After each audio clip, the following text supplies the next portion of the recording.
जब भी घर की कंस्ट्रक्शन करवाते हैं पैसे हम पूरे देते हैं, लेकिन आप बेवकूफ़ बन सकते हो। कुछ ठेकेदार क्या करते हैं, इन जगहों पे आपको बेवकूफ़ बना सकते हैं, लेकिन अगर ये 10 चीज़ें आपको पता होंगी तो आपको वो बेवकूफ़ नहीं बना पाएंगे।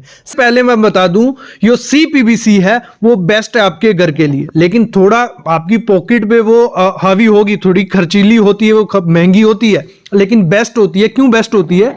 उसमें गर्म पानी भी जा सकता है, भले आप उसको अपने बाथरूम के लिए यूज करो, भले किचन के लिए यूज करो, भले सोलर के लिए यूज करो, मतलब जो ऊपर से सोलर का पानी आपका गर्म होके आएगा, मतलब वो बेस्ट है। हॉट वाटर कोल्ड वाटर दोनों के लिए सही है ना। उसमें आपका देखो बाकी पाइप्स में क्या होता था, अगर उसमें पानी जो आता है हमारा साफ क्लीन पानी तो होता नहीं है, साल्ट भी होता है, बैक्टीरिया भी होते हैं, तो वो क्या करते थे, पाइप को अंदर से मतलब गलाते जाते थे, थोड़ा थोड़ा वो पार्टिकल जमता जाता था और आपके घर में गंदा पानी आता था, आपको पीने को गंदा पानी मिलता था, नहाने को गंदा पानी।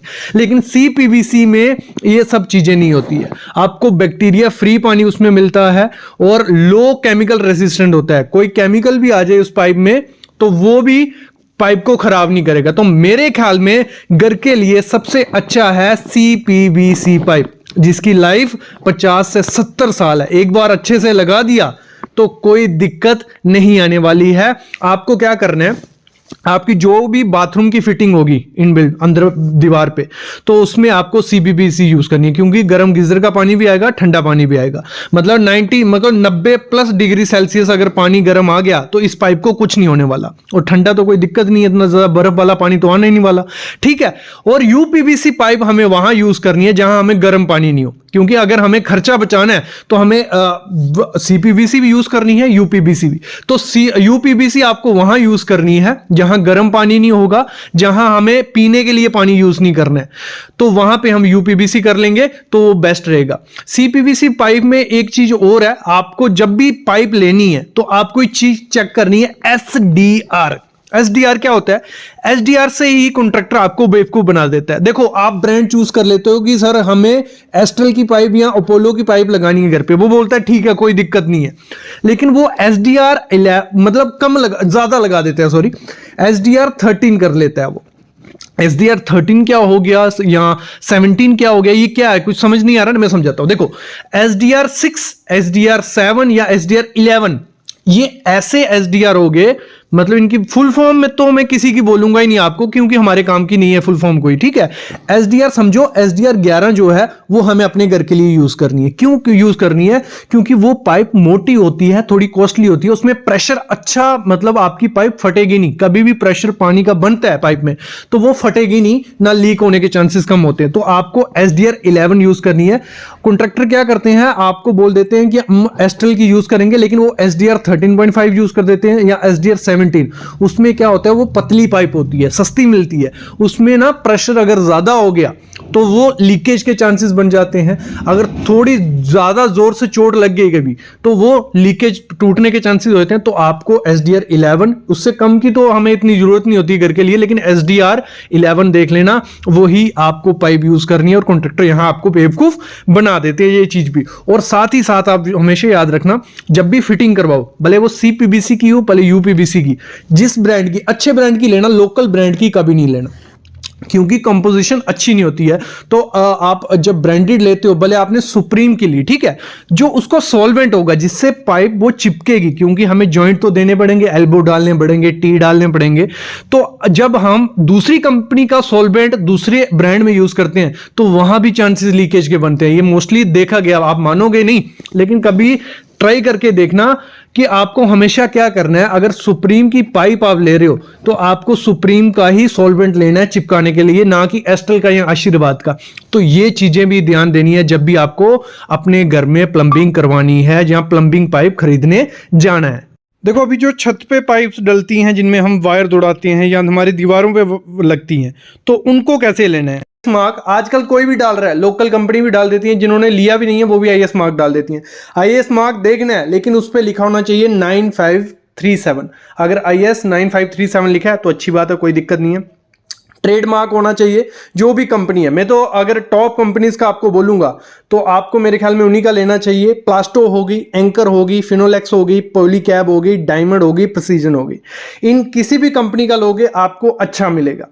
और मोस्ट इंपॉर्टेंट चीज होती है, कभी भी आपको कंडक्ट पाइप लेनी है तो उस पर देखना कि उस पर HMS, MMS या LMS क्या लिखा है इसमें से। तो ये होता है हाई मैकेनिकल स्ट्रेंथ, मीडियम, लो, मतलब इन पे आपको मैं कहूंगा अगर अपने घर में आप लगवाने जा रहे हो तो जो HMS या MMS उस पे लिखा है तो वो लिखना है। इससे इसका मतलब क्या है, देखो इसका मतलब ये होता है कि उस पाइप की थिकनेस कितनी है, जितनी मोटी थिकनेस होगी वो पाइप उतनी स्ट्रेंथ होगी उसकी, उसकी उतनी ज्यादा लाइफ होगी। जब भले उस पर चलो, भले उस पर कंक्रीट गिरेगा, वो टूटेगी नहीं। तो आपको हमेशा क्या लेनी है, MMS या HMS। LMS भी ले लो, लेकिन LMS किसकी लेनी है, ब्रांडेड कंपनी की, एंकर की, फिनोलेक्स की, पॉलीकैब की, वो ले लो। लोकल कंपनी में ना आपको HMS दिखेगा, ना MMS, ना LMS। वो सिंपल, वो तो 1 mm थिकनेस वाली पाइप ले आती हैं, 1.5 mm थिकनेस वाली पाइप, तो वो थोड़े टाइम बाद टूट जाती है। इवन जब हम साइड पे काम कर रहे होते हैं, मतलब लो उस पे लेबर चल रही है, कंक्रीट कर रही है, तो पाँव रखते रखते ही टूट गई होती है। ये चीज़ मोस्टली आप देखना लोकल कंपनी की पाइप का यही होता है। तो आपको हमेशा अपनी पाइप जो भी लाओगे उस पर देखना है, एक तो IS मार्क 9537 लिखा होना चाहिए, दूसरा उस पर HMS, MMS या LMS, ये 3 में से एक वर्ड तो लिखा होना चाहिए। क्योंकि देखो अगर हम 20 mm की पाइप लगाते हैं, ठीक है भाई, 20 mm की एक अच्छी पाइप है, आप छत पे लगाते हो, तो उस पर अगर LMS लिखा है तो मिनिमम वो 2.9 मतलब 3 mm थिकनेस है। अगर 3 mm थिकनेस होगी तो कोई दिक्कत नहीं आने वाली, बहुत अच्छी स्ट्रेंथ है। अगर MMS होगी 3.1, HMS होगी 4.2, इतनी थिकनेस मिलके तो अच्छी कंपनी की होगी। जो दीवारों पे कंडक्ट पाइप लगती है इलेक्ट्रिक के लिए, वो आप कोई भी लगा दो, मतलब लोकल कंपनी की भी लगा दोगे, मैं उसके लिए नहीं मना नहीं करूंगा। लेकिन जब भी स्लैब के लिए लगानी है, आपको एक कंपनी देखनी है और ये ग्रेड जरूर देखना है, ठीक है। तो आपकी वायर होगी वो फायर रेसिस्टेंट वाली ही लेना। देखो लोकल कंपनीज की आधे रेट में मिल जाती है, दूसरी आपको थोड़ी कॉस्टली पड़ेगी। जैसे सिस्का की वायर होगी, हैवल्स होगी, RR होगी, वी गार्ड होगी, पॉलीकैब होगी, इनकी वायरिंग थोड़ी महंगी आती है। क्यों महंगी आती है, क्योंकि इन पे काफ़ी टेस्ट किए जाते हैं, काफ़ी इनको देखा जाता है कि कहीं आग तो नहीं लग रही। तो आपको हमेशा जो भी वायरिंग लेनी है वो आपको लेनी है FR या FRLS। क्या हो गया FR, क्या हो गया, फायर रेजिस्टेंट वायर।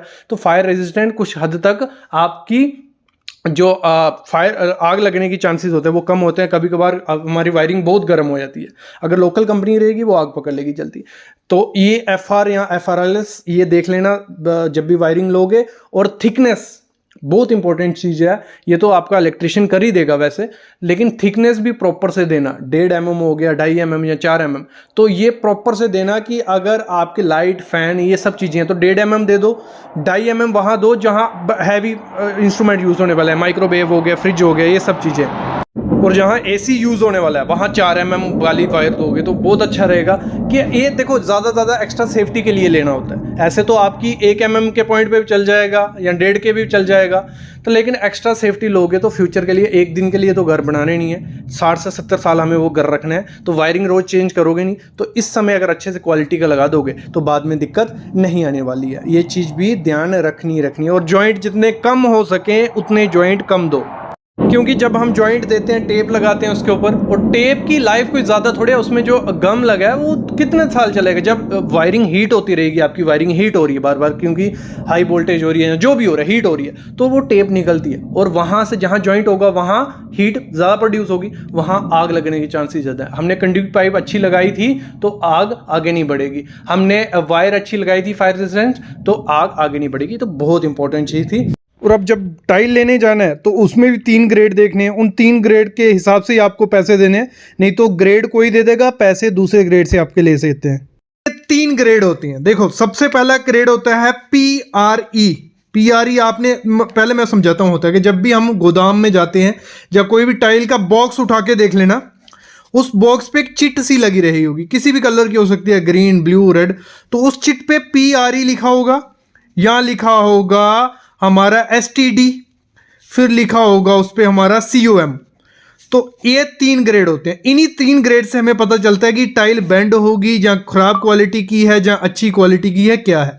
जिस टाइल पे PRE लिखा होगा मतलब वो प्रीमियम क्वालिटी है, वो टाइल ना बेंड होगी, ना उसमें कोई क्रैक होगा, अच्छी क्वालिटी की टाइल होगी। उसको अगर आप लगाते हो तो उसमें आपको बेंड भी देखने को नहीं मिलेगा और टूटने के चांसेस काफ़ी ज़्यादा कम होते हैं, क्योंकि वो प्रीमियम क्वालिटी की टाइल है। उसका आप भले आप 60 से 70 रुपया पर स्क्वायर फीट दो तो अच्छी बात है, कोई दिक्कत नहीं है। फिर आती है standard, STD, standard quality. Standard quality में क्या होगा, इसमें भी ज़्यादा इतना फॉल्ट नहीं होता, इसमें थोड़ा थोड़ा क्या होगा, इसका कोना थोड़ा बहुत टूटा होगा, या इसमें थोड़े बहुत ईयर बबल्स होंगे, या पोर्स होंगे टाइल में, तो उसको स्टैंडर्ड क्वालिटी में रख देती है। कंपनी क्या करती है, लोट जब बनाती है उसमें से 3 तरीके की टाइल छांटती है, मतलब एक ही कलर एक जैसी टाइल को 3 टाइप में निकालती है। तो उसमें प्रीमियम रहती है, स्टैंडर्ड रहती है, फिर कमर्शियल रहती है। अब कमर्शियल में क्या होता है, कमर्शियल में मोस्टली चांस होते हैं कि टाइल आपकी बेंड आपको मिलेगी। 2x4 का पीस आप लोगे तो वो थोड़ा बहुत बेंड दिखेगा आपको, जहाँ उससे बड़ा पीस होगा वो बेंड दिखेगा, और उसमें थोड़ा कोना यहाँ से टूटा होगा, उसका जो ऊपर की लेयरिंग होगी, पेंट होगा, वो भी थोड़ा बहुत उतर रहा होगा, पोर्स होंगे, तो वो कमर्शियल होगी, तो वो हमेशा सस्ती होगी। जब भी टाइल लेनी है, अगर उसका प्राइस है 60 से 70 रुपये, तो वो प्रीमियम होनी चाहिए, उस पर PRE लिखा होना चाहिए, तभी आपको वो टाइल लेनी है। फिर स्टैंडर्ड STD जिस पे लिखा होगा तो उसका प्राइस थोड़ा कम होगा, वो होगी 40 से 50 रुपए पर स्क्वायर फीट, तो उसमें थोड़ा इतना ज़्यादा दिक्कत नहीं होती, लेकिन होती है। और कमर्शियल जो आपको दिखेंगे, मोस्टली जो प्लैंक आजकल आते हैं उनमें देखना आपके उनके प्लैंक के ऊपर से लेयर भी निकली होगी, कोने भी टूटे होंगे, तो जिस पे कमर्शियल लिखा होगा वो सस्ती टाइल होगी, वो बेंड भी रहेगी। तो हमेशा जब भी अगर आप इन्वेस्ट करने जा रहे हो, अपने घर पे टाइल लेने जा रहे हो, तो प्रीमियम पे इन्वेस्ट करो या स्टैंडर्ड पे। PRE या STD जिस पे लिखा होगा वही टाइल लेना, वो अच्छी है। अगर आपको ऐसे एरिया के लेने के लिए लेनी है जहाँ इतनी ज़्यादा ज़रूरत नहीं है या कोई दिक्कत नहीं है, तो वहाँ कमर्शियल के लिए भी आप ले सकते हो। जो होती है कंक्रीट का ग्रेड, कंक्रीट का ग्रेड सबको पता होता है, M20 ड्राइंग पे लिखा है, M25 या जो भी है, आपको ठेकेदार ने बता दिया कि M20 है या 25 है, जितना भी ग्रेड आपकी स्लैब में, फुटिंग में या बीम में डालने वाला है। लेकिन वो जो M25 या M20 लिखा है, क्या वो उतना उस रेशो का माल बना रहा है कि नहीं बना रहा है। जैसे हम एग्जांपल लेते हैं, M25 ग्रेड का कंक्रीट आपके घर में यूज़ होने वाला है, लेकिन कुछ ठेकेदार क्या करते हैं, वो 1:1:2 की जगह वो क्या कर देंगे, 1:2:4 भी कर सकते हैं, या 1:1.5, मतलब वहाँ पे सीमेंट वो बचा सकते हैं, क्योंकि घर की कंस्ट्रक्शन में सीमेंट बहुत महंगी चीज़ है जो लगती है, तो सीमेंट में वो झोल झाल कर सकते हैं। तो हमेशा आपको क्या करना है, जब भी घर की कंस्ट्रक्शन देनी है किसी को, ठेकेदार को, उसको मेंशन कर देना है कि मेजर करके कंक्रीट बनना चाहिए, और बीच में आप चेक भी कर सकते हो कि सही से कंक्रीट बन रहा है नहीं बन रहा है। बड़ी बड़ी कंपनीज में क्या होता है, कंक्रीट के क्यूब बनाए जाते हैं, उनके टेस्ट होते हैं, तो उनसे पता चल जाता है उनको कि सही ग्रेड है कि नहीं। छोटे पैमाने पे तो ये चेक कर नहीं सकते, बस आपको क्या करना है, साइट पे प्रेजेंट रहना है, मोस्टली देखना है जब भी ठेकेदार कंक्रीट बना रहा है वो सही से बना रहा है नहीं बना रहा है। और आप सोच रहे होंगे कि हमारा घर और ज़्यादा स्ट्रॉन्ग बन रहा है, हम 25 ग्रेड यूज़ कर रहे हैं, लेकिन वो वहाँ लोचा कर देते हैं। तो आपको कुछ मेजरमेंट के लिए उनको बर्तन दे देना है या कुछ बना लेना है कि जिससे रेशो प्रॉपर जाए, जहाँ M25 जानी है वहाँ M25 जाए, जहाँ M20 वहाँ M20। और जिनको ग्रेड वगैरह पे पता नहीं है कि M25 क्या है, M20 क्या है, ये सामने चार्ट देखो, यहाँ पे पूरा मेंशन है कि अगर M25 कंक्रीट रहता है उसमें कितना कितना माल डलता है, कितना सैंड, सीमेंट और एग्रीगेट डलता है, कितना पानी डलता है। तो ये सही तरीके से करना है। इसी में मोटार की रेशियो भी होती है। मोटार क्या हो गया, जो मसाला बनाया जाता है हमारी जोड़ाई में, ब्रिक वर्क में लगाया जाता है, हमारे प्लास्टर में लगाया जाता है, तो इसमें भी ड्राइंग पे भी मेंशन होता है कि 1:4 या 1:5 या 1:6 यूज़ करना है। लेकिन ठेकेदार वो सीमेंट कम डालेंगे, रेता ज़्यादा। गवर्नमेंट मोस्टली आपको ध्यान देना पड़ेगा कि वो प्रॉपर मेजर कर रहा है, क्योंकि देखो ब्रिक जो रहती है 1:5 का माल उसमें हमें डालना ही डालना है, ठीक है, तभी ब्रिक हमारी अच्छे से जुड़ेगी। तो वो देखना है कि 1 सीमेंट की बोरी डालेगा और 5 गुना उस पर सीमेंट होना चाहिए, इस तरीके से। ये चीज़ भी आपको चेक करनी है। अगली चीज़ कहाँ लोचा होता है, स्लैब की थिकनेस में। जो स्लैब की मोटाई होती है ना, उसमें कंक्रीट सबसे ज़्यादा लगने वाला होता है।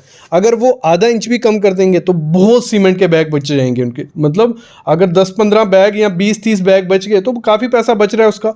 तो आपको चेक करना है कि वो जो 5 से 6 इंच स्लैब आपको देनी है, 5 से 6 इंच रहनी चाहिए ना, तो वो कुछ आपको मेजरमेंट के लिए कांडी रखनी चाहिए। कांडी क्या होती है, स्टिक होती है, निशान लगाया होता है, तो वो डाल के देखा जाता है कि सही है कि नहीं। तो आपको थिकनेस में भी ध्यान देना है, वहाँ ठेकेदार आपको कंफ्यूज या कम थिकनेस रख के पैसे बचा सकता है। थिकनेस प्रॉपर होनी चाहिए, ज़्यादा देके भी कोई फ़ायदा नहीं है, कम देके भी नहीं है। अगला होता है कंस्ट्रक्शन का मटेरियल। देखो होता क्या है, क्यों ये बेवकूफ़ आपको बना सकते हैं, क्योंकि कुछ ठेकेदार क्या होते हैं, जो अच्छे ठेकेदार हैं वो अच्छे से काम करेंगे, कुछ ठेकेदार कम पैसे में काम उठा लेते हैं, फिर खुद का भी पैसा नहीं उनका निकलता है, तो उनको क्या करना पड़ता है, इन्हीं चीज़ों में झोल झाल करेंगे वो आपसे। तो जो कंस्ट्रक्शन का मटेरियल हो गया, जैसे सीमेंट हो गया, वो पुराना सीमेंट अगर लाते हैं, 3-4 महीने से ज़्यादा पुराना सीमेंट हो, वो सस्ता मिलता है। सीमेंट ACC बैग ही होगा या अल्ट्राटेक ही होगा, लेकिन पुराना सीमेंट सस्ता सीमेंट होता है थोड़ा। और फिर साथ ही साथ सरिये में वो कर सकते हैं कि आपने टाटा का कहा है, कुछ सरिया टाटा का लगा रहे हैं, बीच में कुछ मिक्स कर रहे हैं, दूसरा सरिया कुछ कंपनी का। जहाँ आपका क्या होता है, जो रेत है, सैंड है, वो घटिया क्वालिटी के लगा देंगे, तब तो कुछ आइडिया नहीं लगेगा, तब सही से घर आपका बनेगा, लेकिन बाद में वो निकलने लग पड़ेगा। तो कंस्ट्रक्शन मटेरियल भी चेक कर लेना, जब किसी ठेकेदार को काम दो, आपको पता होना चाहिए कि क्या मटेरियल वो ला रहा है। ईंट 10 किस्म की ईंट आती है, आपको बोल देगा कि हम एक क्लास क्वालिटी की ईंट यूज़ करेंगे, तो वो देखने में अच्छी होगी और बेकार ईंट लगा सकता है। तो ये चीज़ें भी देखनी है। अगली चीज़ होती है डोर जो बनाते हैं। देखो डोर बने बनाए लगाए जाते हैं ठेकेदार के द्वारा, तो डोर भी 3-4 किस्म के आते हैं कि अंदर से वो खाली रहते हैं, मतलब जो WPC हो गया या लैमिनेट डोर हो गया, बाहर से पूरा अच्छे से माइका लगा होगा, लेकिन अंदर से वो खोखला होता है। जब उस पर आप जो लॉक्स लगाते हैं, जो कुछ लगाते हैं, वो थोड़े टाइम बाद उसके स्क्रू निकल जाते हैं, क्योंकि अंदर से वो खाली होता है।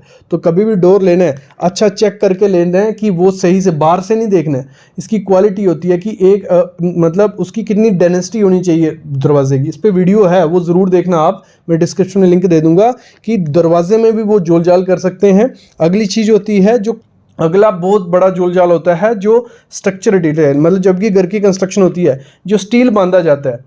एक तो मैंने मोस्टली देखा है जो रिंग बांधे जाते हैं कॉलम में। कॉलम तो आप दे रहे हो 12 इंच बाई 15 इंच का कॉलम दिया था, लेकिन जो उसमें सरिया बांधा है, उसमें जो रिंग दिए हैं, रिंग की स्पेसिंग कितनी होती है, 10 इंच, 9 इंच, 12 इंच, इतने दूर दूर मैंने स्पेसिंग देखी है करके कि रिंग की इतनी स्पेसिंग दिखती है। तो वो पिलर की कोई शक्ति नहीं रहेगी, मतलब जो चीज़ आपके सरिया को पकड़ के रख रही है। स्टीरअप का बहुत इंपॉर्टेंट रोल होता है रिंग का, अगर वो सही से नहीं दोगे तो दिक्कत आएगी। 6-7 इंच से ज़्यादा स्पेसिंग मैंने नहीं देखी किसी पिलर में देनी चाहिए, तो 6-7 दिन में मैक्सिमम बोल रहा हूँ। तो आपको स्पेसिंग सही से देनी है, और स्पेसिंग कैसे देनी होती है इस पर वीडियोज़ हैं। आपको नीचे से जब स्पेसिंग देनी है तो 5 से 6 इंच देनी है, ऊपर आप 7 इंच कर लो सेंटर में, फिर जहाँ सपोर्ट आती है वहाँ आपका फिर से कम हो जाएगी स्पेसिंग। तो मेरा कहने का मतलब ये है कि वो क्या करते हैं, सरिये की स्पेसिंग बढ़ा देते हैं, उससे सरिया कम उनका लगता है और आपका स्ट्रक्चर खराब हो जाता है। तो आपको चेक करना है, ड्राइंग में देखना है, ड्राइंग पढ़ना। देखो कभी घर की कंस्ट्रक्शन करवाओ ना, जो घर की ड्राइंग बनाते हैं इंजीनियर, वो सिंपल सी होती है, कोई भी देख के पढ़ लेगा कि क्या क्या उसमें मेंशन है। बस आपको वो थोड़ा पढ़ लेना है जब भी घर की कंस्ट्रक्शन स्टार्ट होती है। तो जब पढ़ के आप देखोगे साइड पे जाके, तो आपको काफ़ी गलतियां भी पकड़ लोगे, और ठेकेदार को भी थोड़ा डर रहेगा कि नहीं ये ड्राइंग देख रहे हैं। वरना आप ड्राइंग जहीं मर्जी से बना लो, फिर जब आप साइड पे देखोगे नहीं वो ड्राइंग से कर रहे हैं नहीं कर रहे, तो दिक्कत आ जाती है। कुछ कॉन्ट्रैक्टर ये चीज़ें करते हैं क्योंकि कम रेट में उन्होंने काम लिया होता है, तो वो दिक्कत आएगी। सरिये की डिटेल अच्छे से स्ट्रक्चर से बनानी है और चेक भी करनी है स्पेसिंग सही से दे रहा है नहीं दे रहा है। अगली चीज़ होती है, जब फॉल सीलिंग हम किसी ठेकेदार को दे देते हैं, तो फॉल सीलिंग हम रेट कर लेते हैं फिक्स 120 से 130 रुपये पर स्क्वायर फीट। लेकिन जो देखने में वो डिज़ाइन वैसा ही बना देगा, लेकिन अंदर का मटेरियल भी आपको चेक करना है कि अच्छी कंपनी के चैनल लगा रहा है नहीं लगा रहा है, स्क्रू लगा रहा है नहीं लगा रहा है। नहीं तो होगा क्या, 3-4 साल वो फॉल सीलिंग बहुत अच्छी दिखेगी आपकी, लेकिन थोड़े टाइम बाद उसमें क्रैक्स भी आएंगे और कईयों की फॉल सीलिंग नीचे गिर भी जाती है। तो ये भी बहुत जगह देखा है, तो आपको चेक करना है। अगली चीज़ होती है पुट्टी और कोड। जब भी हम घर की कंस्ट्रक्शन किसी को दे देते हैं, बीच बीच में विजिट मार रहे हैं, बीच बीच में देखने जाते हैं, तो आपने 2 कोड कहा होगा, वो 1 कोड मार के आपको बोल सकता है कि 2 कोड, आप चेक नहीं कर पाओगे कि 2 कोड किए नहीं किए, तो वहाँ से उसकी पुट्टी भी बचेगी और लेबर भी बचेगी। तो ये चीज़ें होती हैं, कुछ कॉन्ट्रैक्टर करते हैं, ये नहीं बोल रहा कि सब कॉन्ट्रैक्टर करते हैं। अभी कमेंट्स भी रहेंगे कि सर आप कॉन्ट्रैक्टर के बारे में बुरा बोलते हो। कुछ ठेकेदार की बात कर रहा हूँ, 10 में से 1 करेंगे ये, क्योंकि पैसे बचाने उनको, कि अगर कम रेट में काम लिया होगा, अगर सही से उन्होंने एनालाइज किया होगा, सही से रेट डाला होगा, तो उनको दिक्कत ही नहीं आएगी। 15 से 20-25% उनका ऐसे ही बच जाएगा पूरे घर में। तो यही होता है, इतना तो प्रॉफिट चाहिए। ठेकेदार काम ले रहा है, कमाने के लिए ले रहा है, तो उसने तो थोड़ा प्रॉफिट कमाना है। लेकिन कुछ कॉन्ट्रैक्टर कम रेट, मार्केट रेट चल रहा होगा 1600, वो काम ले लेगा 1200-1300 रुपये पर स्क्वायर फीट, तो फिर कहाँ से पूरे करेगा? तो इन्हीं तरीके से वो पैसे पूरे कर सकता है। तो अब बस आपको क्या करना है, एक बंदे को मतलब साइट पे विजिट करनी है, करनी डेली, ड्राइंग देखना उसको आनी चाहिए, और ड्राइंग सीखना कोई मुश्किल नहीं है। 2-3 दिन ड्राइंग को देखोगे आप सीख जाओगे, सिंपल ड्राइंग बनाई होती है। और साइट पे ध्यान दो यार, और एग्रीमेंट वगैरह ज़रूर करो कॉन्ट्रैक्टर से कि कौन सी चीज़ कहाँ, स्पेसिफिकेशन। एग्रीमेंट आजकल क्या हो गया, सिर्फ नाम लिख दिया ये काम होगा, उसके साथ स्पेसिफिकेशन लिखो, हर एक काम का लिखो कि कौन सा ब्रांड यूज़ होगा, कौन सी चीज़ यूज़ होगी। और ये चीज़ें आप यूट्यूब से, गूगल से, सब चीज़ें आपको पता चल जाएंगी कि अच्छी क्वालिटी की मार्केट में क्या चीज़ें हैं, क्या लगनी चाहिए, तो आप बना के अच्छा काम करवा सकते हो।